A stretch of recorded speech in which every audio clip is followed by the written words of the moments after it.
माता की वंदे वंदे वंदे। महात्मा गांधी की महात्मा गांधी की महात्मा गांधी की। वीर भगत सिंह की वीर भगत सिंह की। खुदीराम बोस की खुदीराम बोस की। लाला लाजपत राय की लाला लाजपत राय की। डॉक्टर भीमराव अंबेडकर की डॉक्टर भीमराव अंबेडकर की।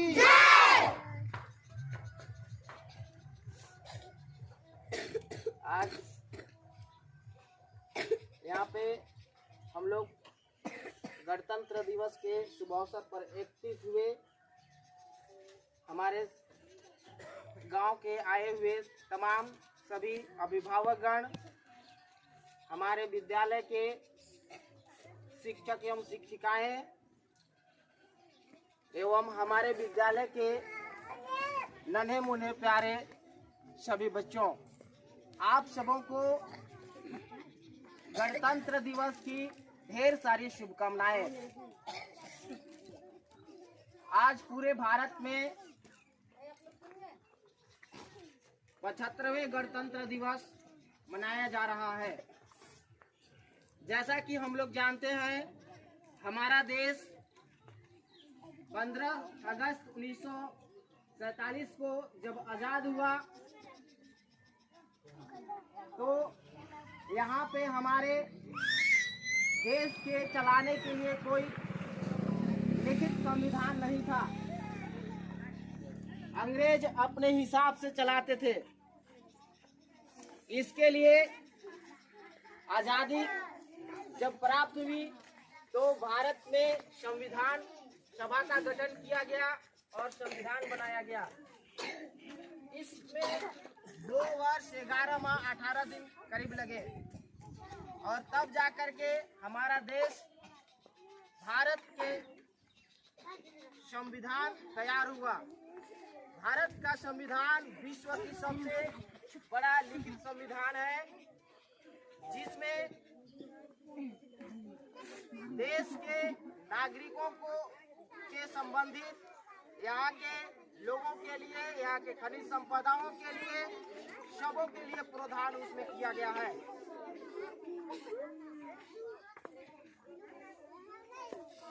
और इसका लागू 26 जनवरी 1950 को हुआ था।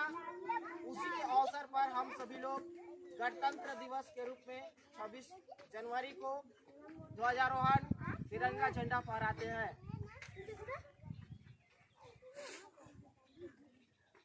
हमारे संविधान में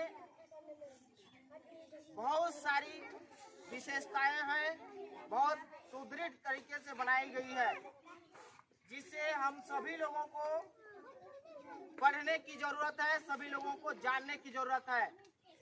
जिस प्रकार से हम सभी लोग धर्म ग्रंथों को अपने अच्छे प्रकार से उसमें दिए श्लोकों को याद करते हैं, उसके अनुसार चलने की कोशिश करते हैं, उसी प्रकार से हम सभी को भारत के संविधान को सुनना चाहिए। जिनको पढ़ने आता है उनको पढ़ना चाहिए और उसमें प्रावधानों को सुन करके याद करके रखना चाहिए, जिससे हमारे दैनिक जीवन में हो रहे संघर्षों, उत्पन्न परिस्थितियों से निपटने का एक रास्ता प्रशस्त होता है, मिलता है। हमारे भारत के संविधान में जब बना था तो 395 अनुच्छेद थे, अभी 400 से अधिक हो चुके हैं, जिसमें हम नागरिकों के लिए मौलिक अधिकार, कुछ वैसे अधिकार दिए गए जो जीने के लिए बहुत जरूरी है। एक समाज में सभ्य रूप से, सम्मानित रूप से रहने के लिए हम सबों को संविधान में प्रावधान दिया गया है। आप सबों के बीच हम जो भारत के संविधान में 7 मौलिक अधिकार हैं, उसके चर्चा करेंगे।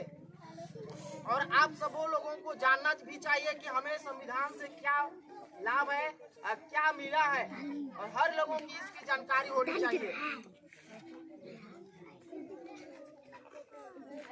सब लाइन में तोड़ दिया जी। लाइन में रहिए, वो करेगा।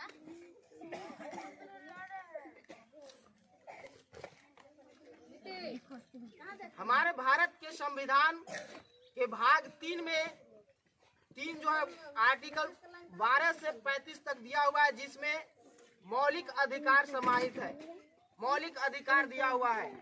और जो 7 मौलिक अधिकार है, जिसमें एक निरस्त कर दिया गया है, जो संपत्ति का अधिकार था, उसे अभी हम लोग सिलसिलेवार ढंग से सुनेंगे। सबसे पहला मौलिक अधिकार जो है समता का अधिकार है।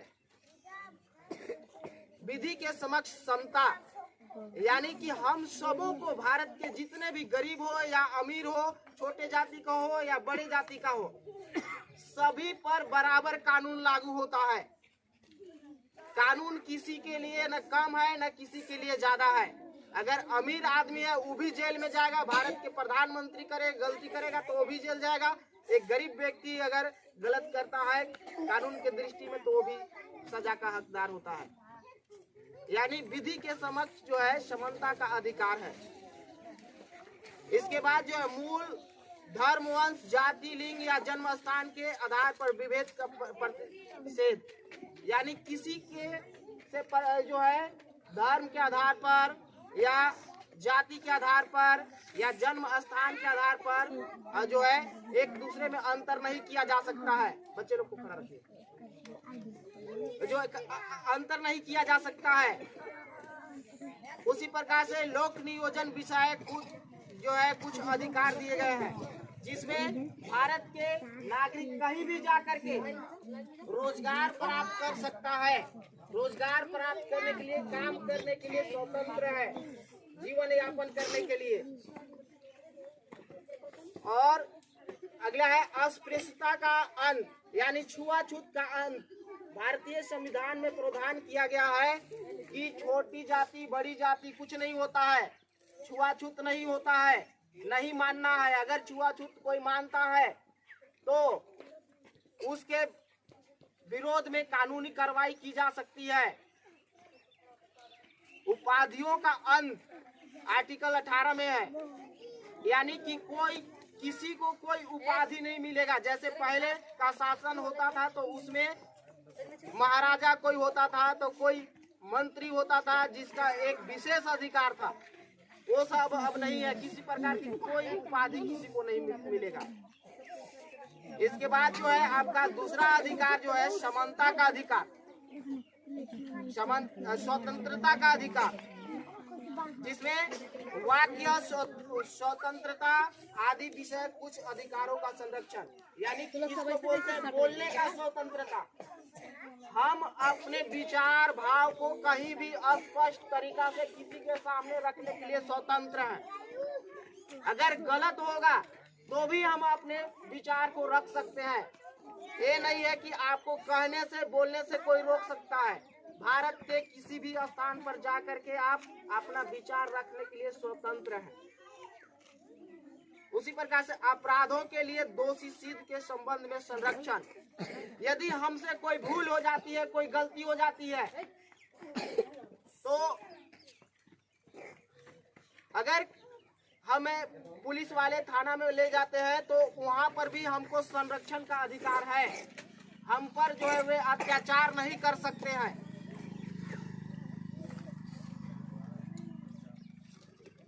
इसी प्रकार से जो है आर्टिकल 21 में प्राण और दैहिक स्वतंत्रता का संरक्षण, यानी कि हमें अपने प्राण की और अपने शरीर की रक्षा करने की स्वतंत्रता है। यदि हम पर किसी प्रकार से ऐसी विकट परिस्थिति आ गई कि हमारे प्राण जाने की नौबत आ गया या हमारे शरीर क्षति होने की नौबत आ गया, तो हम अपने अगेंस्ट हमारे में जो आक्रमण कर रहा है उस पर हम भी आक्रमण कर सकते हैं। हमें अपने प्राण बचाने की स्वतंत्रता है। किसी भी प्रकार से हम अपने प्राण की रक्षा कर सकते हैं। उसी प्रकार से जो है आर्टिकल 22 में आपका कुछ दशांगों में गिरफ्तारी और निरोध का प्रतिषेध, यानी कि मनमाने ढंग से आपको जो है पुलिस गिरफ्तार नहीं कर सकती है। हमारे क्षेत्र में क्या है कि पुलिस आती है और किसी को पकड़ के ले जाती है, तो ऐसा नहीं है उनका अधिकार। आपको पूछने का अधिकार है कि हमें किस दोष में हमें ले जा रहे हैं, हमारा जो गिरफ्तारी वारंट है, वारंट पहले दिखाइए। बिना वारंट का नहीं ले जा सकते हैं, ये सब जानकारी हम सबों को होना चाहिए। इसके बाद तीसरा आपका जो मौलिक अधिकार है शोषण के विरुद्ध अधिकार, जिसमें कुछ आर्टिकल्स हैं। मानव के दुर्व्यवहार और बाल श्रम का प्रतिषेध, यानी कि यदि किसी बच्चे का उम्र 18 वर्ष से कम है तो उसे कहीं पर काम के लिए बाध्य नहीं किया जा सकता है। किसी भी फैक्ट्री में उन्हें काम नहीं दिया जाएगा, नहीं तो बाल शोषण के खिलाफ जो है उन पर कानूनी कार्रवाई किया जाएगा। आप देखते हैं कि बहुत सारे छोटे बच्चों को जो है होटल वगैरह में या कहीं पर जो है उनको बला फुसला करके रख लिया जाता है। यदि बच्चा जागरूक हो जाए तो उस मालिक के प्रति जो है अपना FIR करा सकता है। उसी प्रकार से जो है आपका चौथा है धर्म की स्वतंत्रता का अधिकार।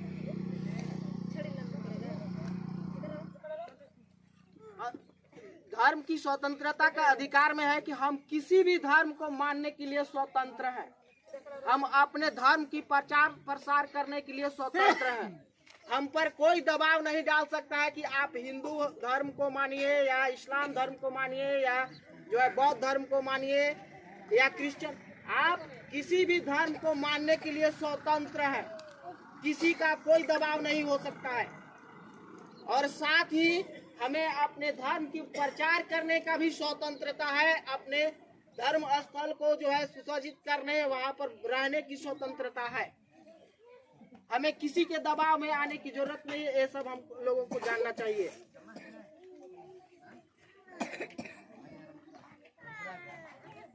इसके बाद जो है हमारा जो एक और आर्टिकल 21 क में था शिक्षा का अधिकार। भारत के सभी बच्चे जो 6 वर्ष से 14 वर्ष के बीच में है, उन सबों को शिक्षा प्राप्त करने का मौलिक अधिकार है। उन्हें शिक्षा प्राप्त करने से कोई भी नहीं रोक सकता है। इसी प्रकार से अब मौलिक अधिकार के रूप में हमें 5वां अधिकार मिला है संस्कृति और शिक्षा संबंधित अधिकार।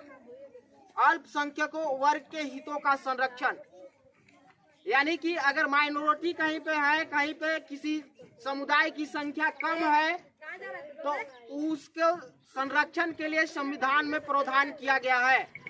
ऐसा नहीं है कि किसी समुदाय की संख्या बहुल है, ज्यादा संख्या में है, और कोई समुदाय की संख्या कम है तो ज्यादा वाला किसी को दबा सकता है। अगर इस प्रकार से कहीं पर घटना देखने के लिए मिलता है तो आप जो है कानून का सहारा लेकर के जो है आप समानता का अधिकार प्राप्त कर सकते हैं। साथ ही शिक्षण संस्थाओं में भी ST SC माइनॉरिटी इन लोगों को जो है संरक्षण आरक्षण दिया हुआ है। ऐसा नहीं है कि बड़े बड़े शिक्षण संस्थाओं में केवल अमीर आदमी के बच्चे पढ़ सकते हैं। वहां पर जो है कुछ ऐसे आरक्षण किए गए हैं कि उनमें निम्न स्तर के बच्चे का भी एडमिशन लेना स्कूल में जरूरी होता है। यदि वे उस कोटा के बच्चों को नहीं लेंगे तो उनकी विद्यालय की मान्यता रद्द भी हो सकती है।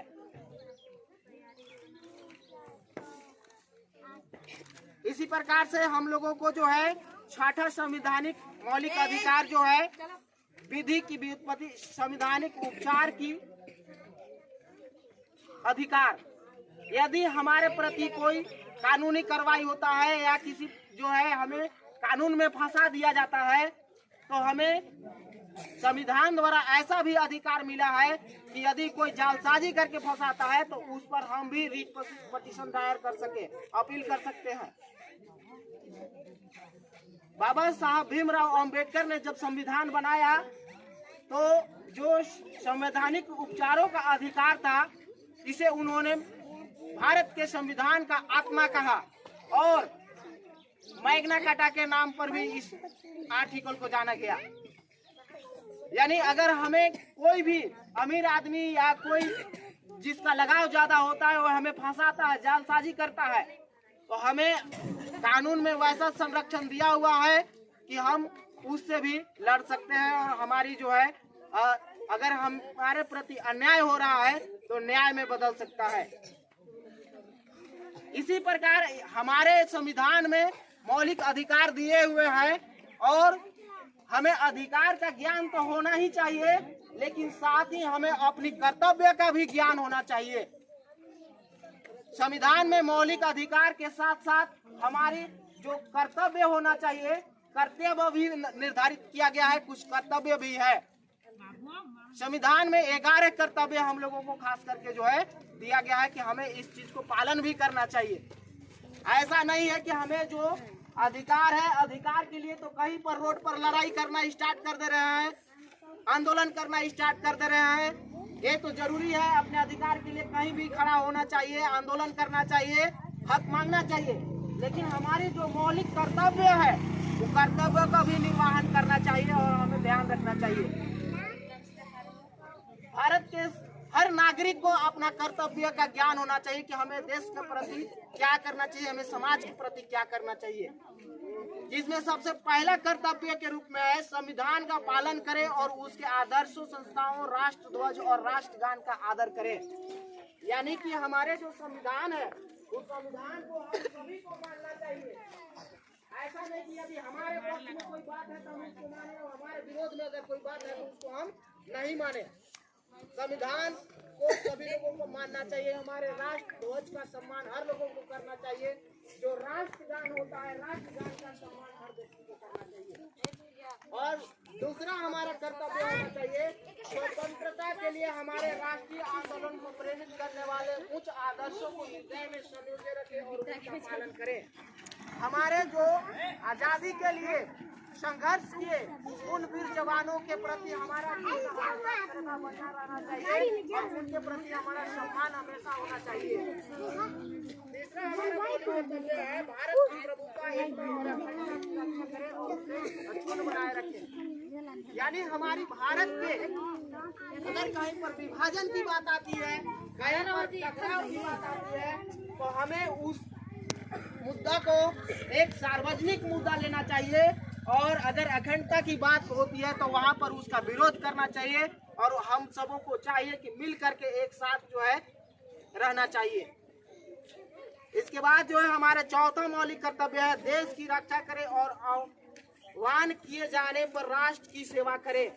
यदि हमारे राष्ट्र पर, हमारे देश पर कोई विकट परिस्थिति आ जाती है, कोई बाह्य लोग आक्रमण कर देते हैं, यहाँ की आर्थिक स्थिति खराब हो जाती है, तो हम सबों का कर्तव्य है कि बाहरी लोगों से सरकार के साथ मिलकर के काम करें और लड़े। और अगर आर्थिक परिस्थिति में हमारा देश विकट स्थिति में है तो उसमें देश को साथ देना हम सबों का अधिकार है, कर्तव्य है। इसके बाद जो हमारा पांचवा मौलिक कर्तव्य है भारत के सभी लोगों में समरसता और समान जो है भाईचारे की भावना का निर्माण करें, जो धर्म, भाषा और प्रदेश या वर्ण पर आधारित सभी भेदभाव से परे हो। ऐसी प्रथाओं का त्याग करें जो ईश्वरों के सम्मान के विरुद्ध हो। हमारे कर्तव्य है कि हम सभी लोग जितने भी समुदाय के हैं, कोई किसी भी जाति का हो, एक भाईचारे के साथ, भाईचारे के रूप में हम सबों को जीवन जीने की जरूरत है। ऐसी हमारी कर्तव्य है। ऐसा नहीं कि हम उच्च जाति के हैं तो हम नीच जाति के हैं, ऐसी मनोभावना नहीं होनी चाहिए।